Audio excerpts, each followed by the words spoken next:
interstates are a hunting ground. We park, we go to sleep, we have no idea what's going on in the truck next to us. With 500 murders along America's highways, are predators drawn to trucking? He said it's kind of like hunting, because once I got them in the truck, they were dead. Or does trucking create predators? I gave you the opportunity to do exactly what you should do. And the killing doesn't end on the road. Trying to break in right now. He's at the front door. The police were not even near apprehending him.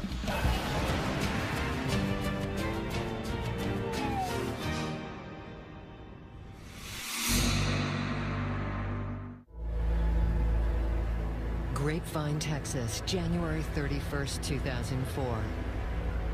Walking along Bear Creek, a father and daughter encounter a sight that will haunt them forever. The body of a young woman, naked, bloody and broken. She appears to have been tossed from the highway overpass directly above them. And the incident is not unusual. Every week, grim discoveries are made along America's highways. These are not crime scenes, they are dump sites, and most offer little chance of solving the harrowing crimes they represent. Highway murder is the subject of Ginger Strand's 2012 book, Killer on the Road. Finding a body by the side of the highway is a particular problem for law enforcement. Not only do they not know who this person is, but they don't know where the person came from. Typically, a murder is investigated by looking at people close to the victim. Frequently, husbands are questioned right away, boyfriends are questioned, enemies, you know, all those things that you see on Law and Order. When you're looking at the interstate highway system, of course, none of those questions have any relevance. But law enforcement isn't always at a loss. The woman tossed from the overpass in Grapevine, Texas, had the word Seminole tattooed on her arm. She had no IDs, she had no clothes, she had no jewelry, nothing. The only thing that they had to identify her by was her tattoos. Within a week, the body in the creek regains her name and her story. She's 19-year-old Casey Jo Pipestem, a poet and promising athlete from Seminole, Oklahoma. Casey has scholarship offers for track. She has scholarship offers to play basketball. She was, I don't know, I guess everything a girl would want out of a little sister. But life was complicated for Casey Jo, who had been reported prostituting herself at truck stops. She was beautiful, talented, very, very smart. But there was something missing. And that something missing from Casey's life was a mother's love. We had a mother, but not there like we wanted her to be. And nothing could replace that.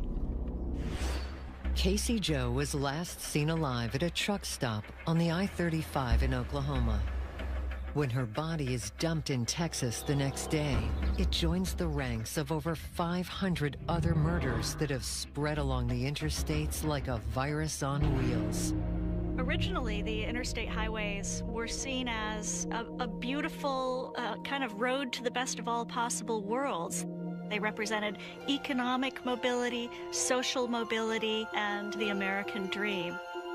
The violence that then followed in the highway's wake turned that entire dream on its head.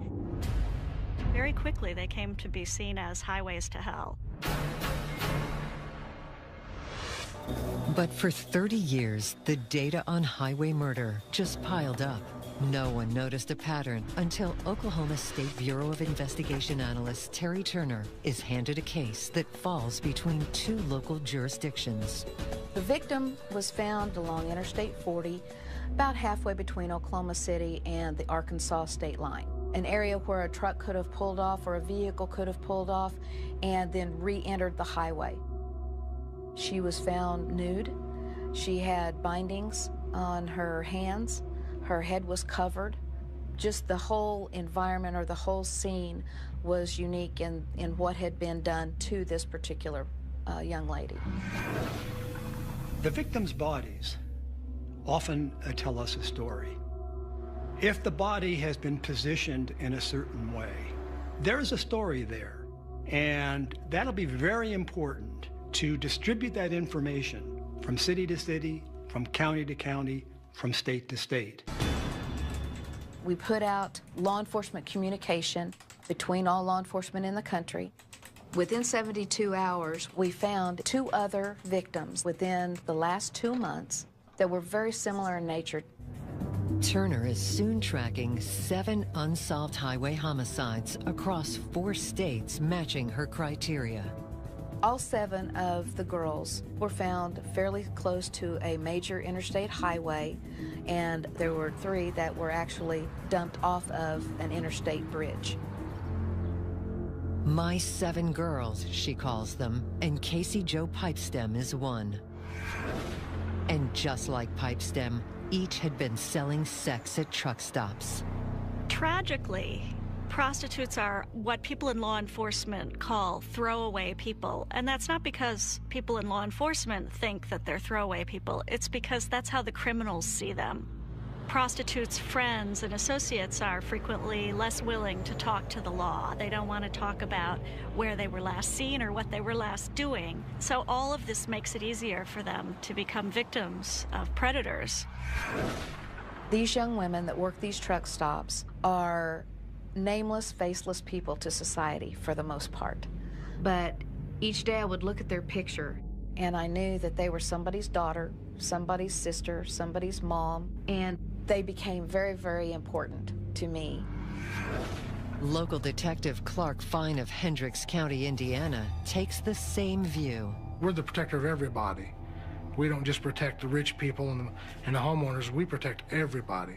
Simultaneous with Terry's investigation, Fine is working the case of murdered prostitute Buffy Brawley, killed 1 month after Casey Jo. The 27-year-old mother was discovered off Interstate 74 south of Indianapolis. But here, the condition of both the body and the dump site contained telling information about the killer. Our investigation of the scene revealed that a truck had pulled in a large semi, pulling a trailer, had made a sweeping right turn. We could tell that by the tire tracks revealed through air photography and also on the ground. The victim's injuries point to a trucker as well. Buffy had burn marks to her wrists and ankles that was the result of what's called trucker's rope, which is the yellow rope they used to tie down equipment and tarps. She also had been hit with a tire thumper. We put out a lot of information to the press and to the police computers asking for assistance. Within a couple of days, I received information from Terry Turner, tied in our case with hers, and we exchanged information sometimes on a daily basis. Because of the evidence, the logical belief was that it was somebody in the, in the trucking industry. Truckers are now squarely in the crosshairs for the murder of Buffy Brawley. But it's not until America's Most Wanted airs a story on Casey Jo that both investigations break open. I received a call from a woman who claimed that her nephew, who was currently in prison in Mississippi for a terrible murder, had bragged to her that he had killed a young girl in the Dallas, Texas area and thrown her off a bridge into a creek bed. The caller gave the FBI the name of former long-haul trucker John Robert Williams, who had just begun serving life in Parchman Prison's Unit 32, now closed for violence and squalor. He had confessed to the murder of Casey Jo Pipestem, also that he'd killed several other girls, and that he'd be willing to answer specific questions about cases. Detective Fine and his partner head to Mississippi to interview the killer. He was very personable, seemed very intelligent. They find Williams so forthcoming, Fine wonders if he may be confessing just to pass some time. It seemed like everything I asked him, he agreed to. When Williams fails to recall one of Brawley's tattoos, Fine is ready to walk away. But then he volunteered information about another tattoo with the word Ebony on her upper thigh. And he said, I thought that was funny because you usually associate the name Ebony with black girls. And I knew right then this was our guy because Buffy Brawley did have a tattoo of the word ebony on her upper thigh because that was her daughter's name. Fine asks Williams why he did it, but never could have anticipated the response. He indicated to us that it was kind of like hunting. He said, the good thing is, he said, the animals come to you. He said they would come up to our window. As soon as they tapped on our window, they were dead. He goes, because once I got them in the truck, they weren't going to go home. Killers like Williams are extremely dangerous. They're short-fused hotheads with underlying rage towards women. And when they see these prostitutes circulating around the truck stops, they will have the deep hatred. And we often see a consistency with serial murder. They're attacking somebody that's just about their same status level, but just a notch below. So by murdering a prostitute, what they're doing by murdering her is putting her down, and they're putting themselves up. Ultimately, Williams would become a suspect in at least 3 of Terry Turner's 7 cases. But his alleged crimes are hardly unique. FBI analysts discovered their files hold over 250 homicides connected to the I-40 alone. In 2007, they secretly launched the Highway Serial Killings Initiative and rapidly cleared 24 murders with 2 convictions and 1 person of interest. Each is a long-haul trucker. Today, at least 25 former truckers are serving time in America's prisons for serial murder. And prostitutes have been only the most visible of their many victims. Coming up, a teenage adventure turned journey to hell on 16 wheels. Caller says, I've left Regina in a barn and I've made some changes.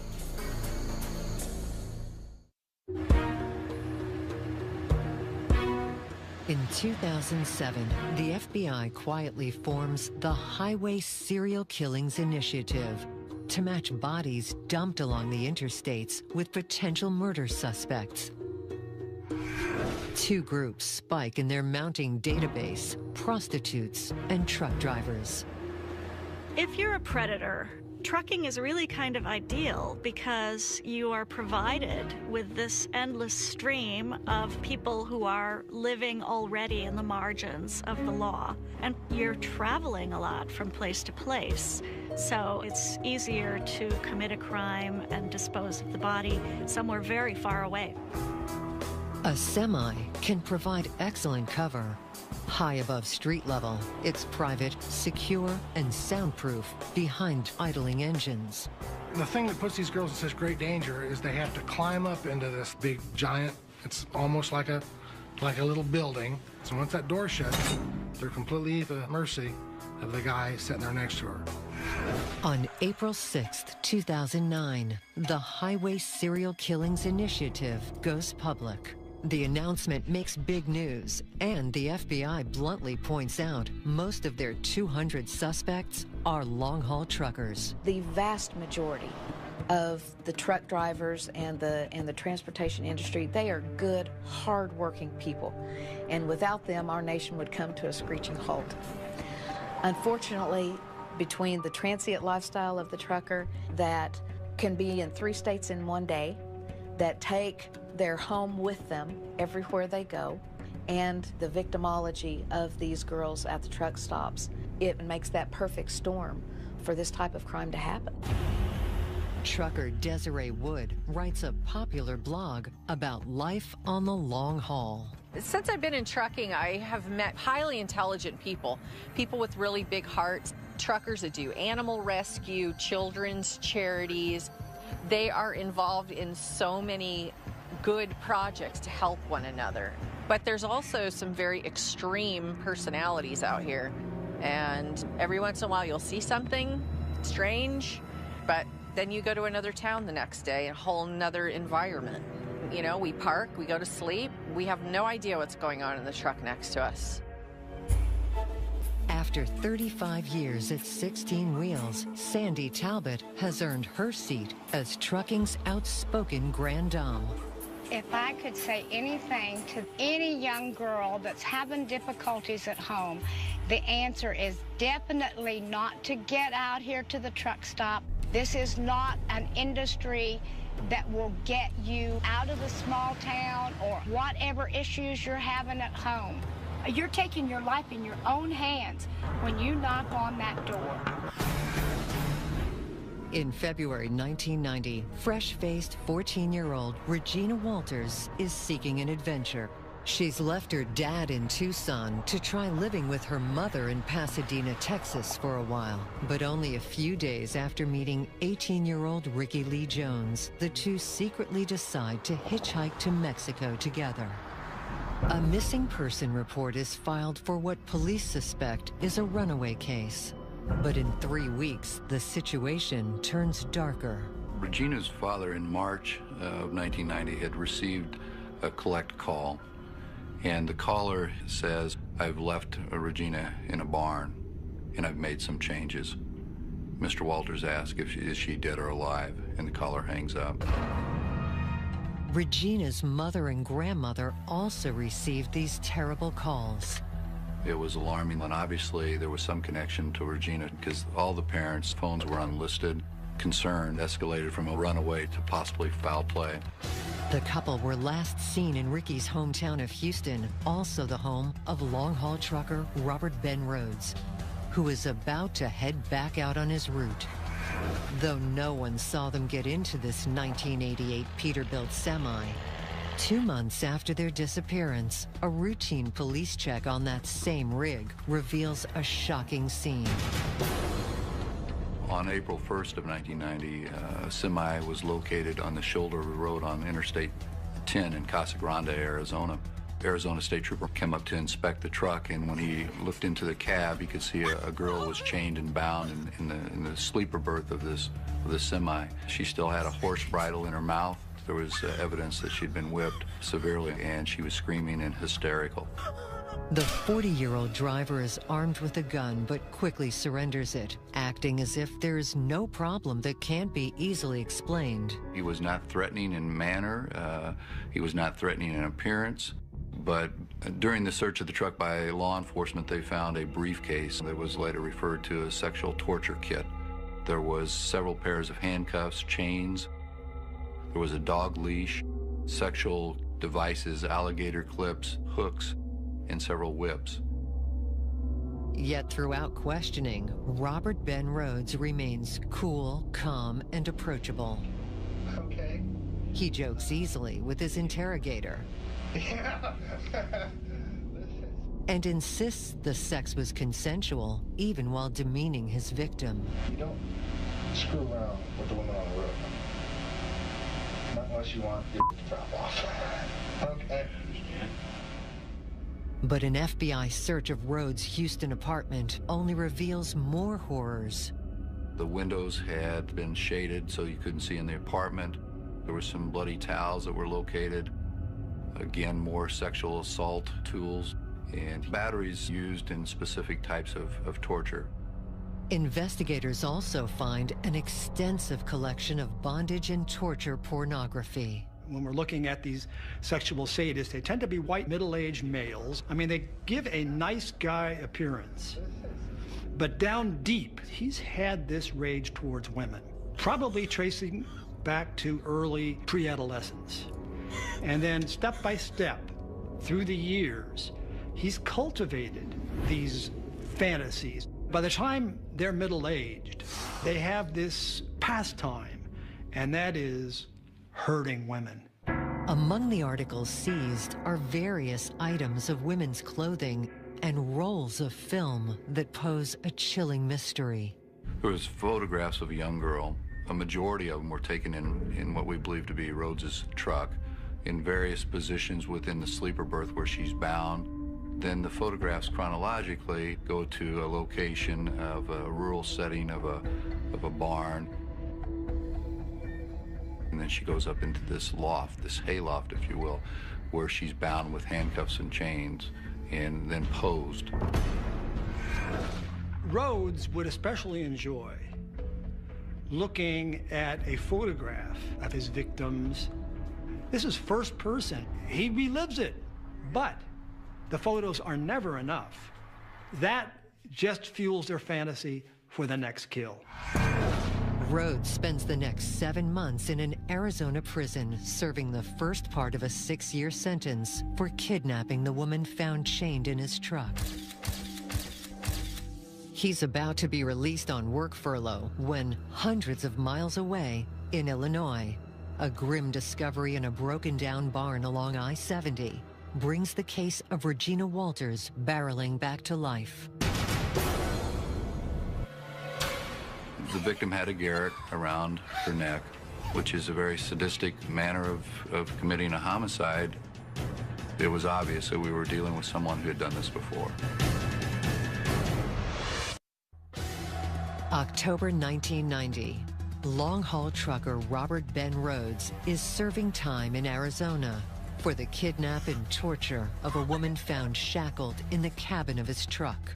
He is set to be released on good behavior when a terrible discovery is made near a large truck stop in Bond County, Illinois.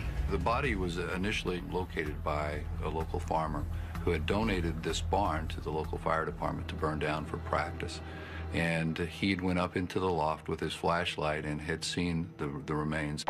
Exposed to the elements, it will take forensics to determine even the age and gender of the victim. But the brutality suffered is immediately clear. Some wire was taken off of a bale of hay, and then a small board was broken from the veneer of the barn, placed into the garrote, and then it's twisted down. A very sadistic manner of committing a homicide. It was obvious that we were dealing with someone who had done this before. Analysis reveals the body to be of a female roughly 14 years of age. The description produces a shocking 950 matches in the national database of potential victims. But one stands out. Missing runaway Regina Walters, whose family had received those chilling calls so many months ago. I left Regina in a barn. Immediately, we asked for dental records from Regina and made a positive identification. It was indeed Regina K. Walters from Texas. And that's when the photographs come to light. In learning Regina was murdered in a barn, agents at Houston FBI are reminded of the haunting rolls of film in their file on Rhodes. They actually had been sitting there since April, and now it's October. Experts determined the photographs taken by Rhodes document the last day of Regina's life. A spiral notebook confiscated from his truck is now recognized as having once belonged to Regina and lists the phone numbers of her family. On the inside cover, Rhodes added a cruel taunt on the fate of Regina's boyfriend. It had a picture of a knife dripping, and it said, "Ricky is a dead man." Ricky Jones will be missing until 2008, when he's finally identified from remains found near a Mississippi highway in 1991, driving home the chilling reach of Rhodes' trucking route. Looking back in Rhodes' trucking history, after a study by the FBI, there was 40 bodies that would have fit his time frame. A plea agreement signed in 1992 spares Rhodes the death penalty in the murder of Regina Walters. But serving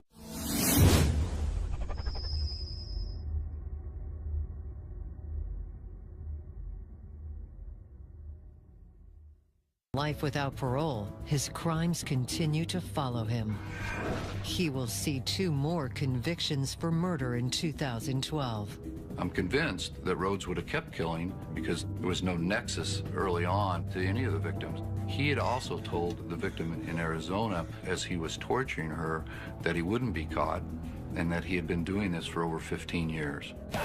In trucking, sadist Robert Ben Rhodes found the perfect job to both feed and conceal unthinkable crimes for which he showed no remorse.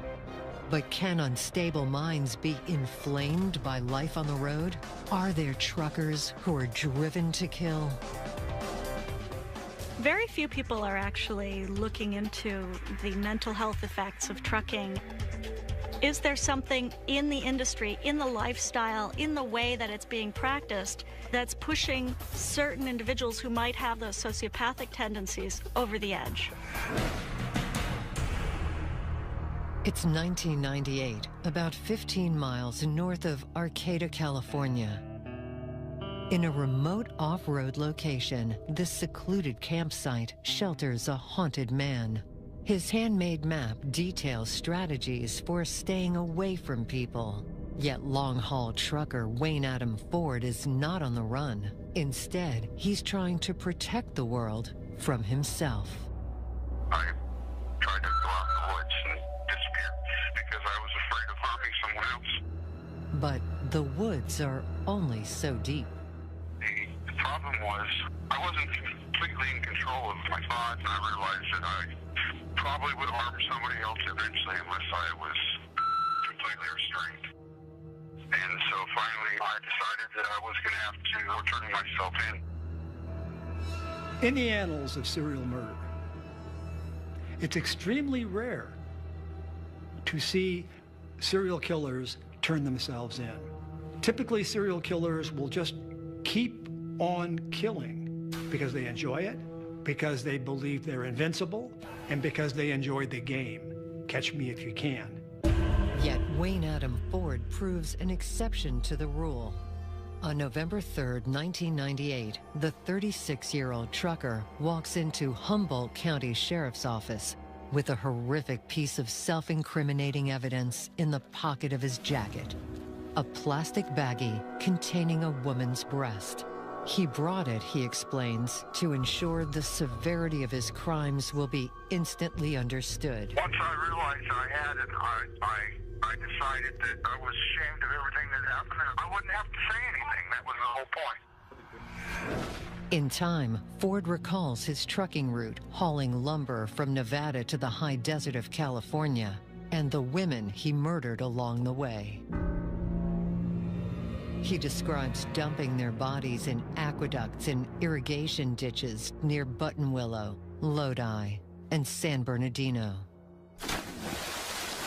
The police were not even near apprehending him, and they had no clue that it was him doing these killings.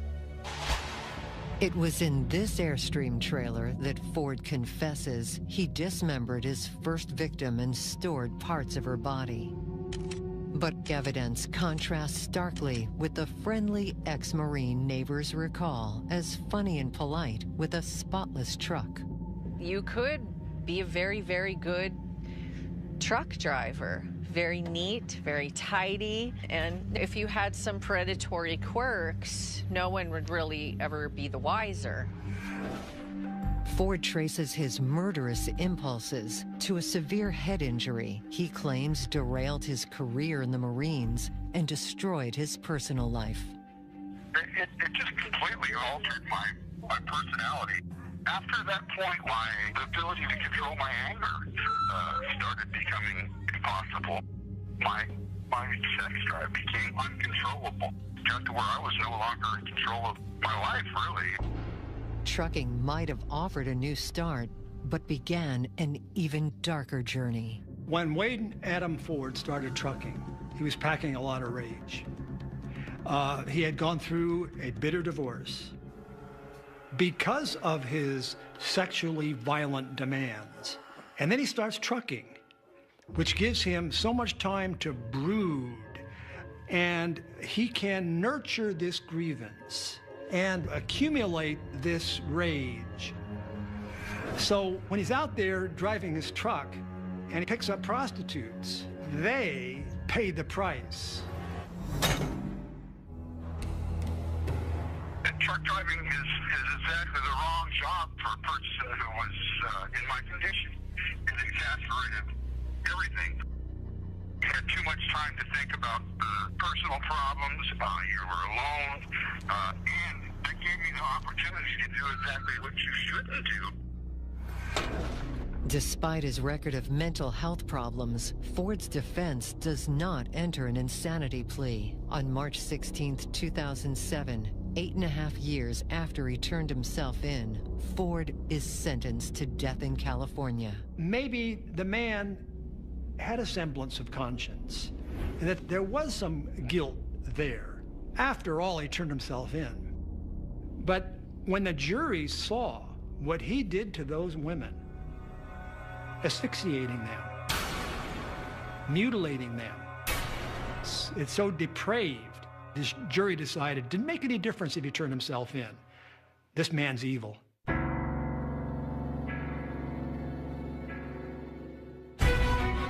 Pressure and isolation at 39 cents a mile.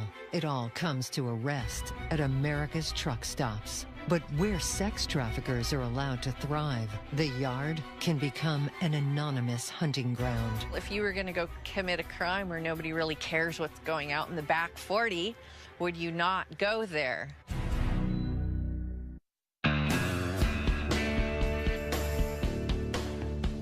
Most of us only know truck stops as civilian drivers or four-wheelers.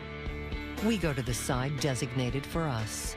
The trucking side is separate, and it's a world of its own.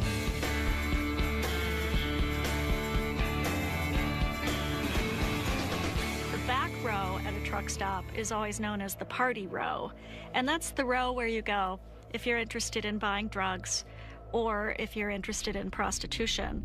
The dealers and prostitutes come through the fence at the back of the truck stop and move through, trying to avoid the truck stop security.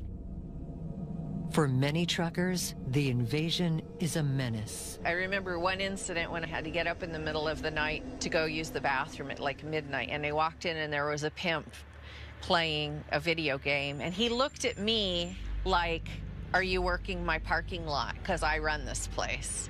And I felt like I just invaded this person's territory, yet he was not a truck driver. He was running a business. Prostitutes circulate through the truck stop and knock on the doors of the trucks, and even if he's looking to get a good night's sleep, it's frequently very difficult. The truckers who aren't interested will often put a little sign in their window that has a picture of a lizard with a bar through it, because tragically the women who work truck stops are known as lot lizards. And the situation is sometimes even darker than it appears.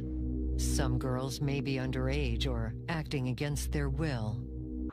Assistant Chief of Police Jim Walters establishes recovery practices for endangered minors. At any time, there are just short of 300,000 young people, children, who are at risk of exploitation in terms of trafficking in the United States. These are our children in our communities.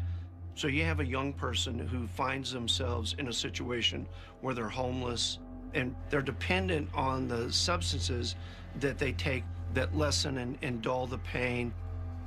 And very often what they find to support themselves is the only thing that they've got left, and that's their body. Almost all the prostitutes I interviewed over the years, they all said the same thing. They had started out at a very young age, usually 12, 13, or 14, which always surprises me. But this guy will come in and he'll have a handful of money and a nice car, and they tell him how much they need them and how much they respect them, and they think, you know, I need to work for this guy. I need to give him money because he loves me. Truck stops are perfect for the trafficker because once the law enforcement's on you, you move 20, 40, 100 miles down the freeway to the next truck stop. You build in things like CB radios, and it's no challenge at all for the pimp to talk about where they're going to be at next and bring their customers to them. But many truckers are starting to push back against sex traffickers targeting their industry. The drivers have begun to have an outlet where they can speak outside of the cabs through social media and groups like Truckers Against Trafficking, educating them that maybe these people working in the parking lot are not doing it willingly. Maybe somebody else is pulling the strings back there, and here's some signs to look for. Truckers Against Trafficking was such a great idea because truck drivers are the eyes and ears of America. They see everything, they hear everything, and I'm a proud card carrier. It's a great card. It has a national hotline number, the 1-800 number that drivers can call if they see something suspicious. People have been rescued by just one phone call from a driver. This is just right for a bad situation. Authorities believe 19-year-old Casey Jo Pipestem had been recruited into prostitution when she was still a minor. Her suspected killer, former trucker John Robert Williams, has been a person of interest in 14 murders in 6 different states along the I-40 corridor. And he's confessed to many more. He had advised that he had been killing girls since he was a teenager. I asked him a specific amount, and he said he thought, he wasn't positive, but he thought he'd killed 37 girls. And I said, how do you obtain all these girls? And he said, other than the first couple, which he actually abducted off the street, almost all the others were girls that got into his vehicle on their own. And he said he knew that they were looking for business. He was looking for somebody to kill, and it worked out for him. But pursuing multiple convictions can be difficult when killers cross state lines. In law enforcement, we have jurisdictional boundaries. The bad guys don't.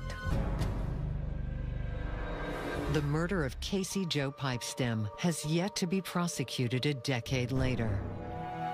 The community in Seminole still feels the pain. In January, on the anniversary of her 9th year memorial, we had a candlelight vigil in Oklahoma City. We didn't just light candles for Casey, we lit candles for the other victims as well. And the purpose of that was to let them know that just because y'all have forgotten, we didn't. We think about her every day. And we remembered her the way that we always remembered her, as beautiful.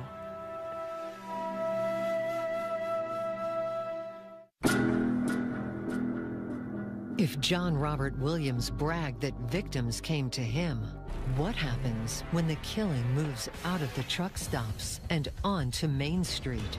Now, when you look at Adam Lane, he would park his truck and then he would prowl the neighborhoods. And if he found an unlocked door, he'd sneak in.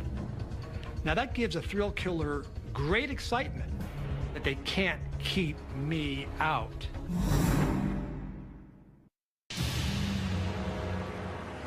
Harrisburg, Pennsylvania, 2007, a quarter-mile off I-83.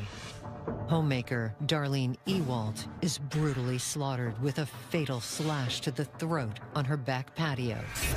2 weeks later, local business owner Monica Massaro is found stabbed to death in her own bedroom on Main Street in Bloomsbury, New Jersey. The very next day, and 290 miles away, police in Chelmsford, Massachusetts, field calls of terror from houses near the 495. Okay, we have. Okay, these are going. Trying to break in right now. He's at the front door. Then, at 4 a.m., the most harrowing call of all. A man came in with a gun and put it to my neck and The parents of Shay McDonough had confronted her attacker just moments before, after hearing her whimpering through the wall. He had his face covered with a mask and had the knife to her throat, and he told her not to move, or he would kill her. Chelmsford police take the knifeman into custody and find him heavily armed with exotic ninja-type weapons and choking wire. But background checks reveal no prior arrests for long-haul trucker Adam Leroy Lane. When they unloaded his truck, they took out a whole bunch of scary stuff and a cap that said "World's Greatest Dad." And I just thought, how does that work? Lane traveled with a film called Hunting Humans in his portable DVD player. But the most damning piece of evidence found in his truck would prove to be a simple receipt from Bloomsbury, New Jersey. He had bought a radar detector at the TA truck stop, which is the truck stop located right near Monica Massaro's house. If you stood on Monica's front porch and looked to your right, you could see the truck stops down the street. The receipt was was dated for Sunday, July 29th, 2007 at approximately 5 a.m. And the date and the time matched perfectly to the window that we believe Monica Massaro had been actually murdered. Ultimately, Lane's knife will test positive for the DNA of Monica Massaro and Darlene Ewald, both attacked along with Shay McDonough in a 2-week killing spree along his trucking route from North Carolina to New Hampshire. Lane was a thrill killer. They identify with other serial killers. They embrace horror. They're nobodies who become a somebody through murder. And by killing nice, appropriate, decent people, they send a shockwave through society. It's a feeling of power, you know, that they can't keep me out. The case of Adam Leroy Lane might make anyone vote down the building of a truck stop in their community, but opposing one can generate terrible, unintended consequences. Trucker Jason Rivenberg was shot dead in an abandoned gas station in 2009 when he could not find suitable parking for the night. The day Jason went missing, I had a doctor's appointment at 9 o'clock in the morning to schedule the C-section for our twins. And noon, the guy he was driving for called me and said that he did not make his delivery time. A couple of hours later, the investigator from our sheriff's department came with a picture of Jason's tattoo for me to identify Jason. And then, with the tattoo, there was no denying. The killer got $7 off Jason's dead body. It was his change from dinner. There's a big danger for the drivers out there. Since Jason, I am aware of at least 10 more drivers being murdered for money. After a 3-year campaign, 2012 saw the passage of Jason's Law, dedicating federal funds to create safe parking areas where truck drivers can rest. It's not a luxury, it's something that they need. They're going out there making our world go around with little to no respect from anybody. They need this to be able to do their job and go home safely to their families. It's important to keep in mind that trucking is experiencing a huge boom. You'll see on the highway a lot truckers with a bumper sticker that says, "If you have it, a trucker brought it." And that's true. The vast majority of our commodities come to us via truck. That's what makes it so important to look at this industry with clear eyes and really try to make it be the best, safest industry it can be, because we depend on it. This program contains graphic material, including offensive language. Viewer discretion is advised.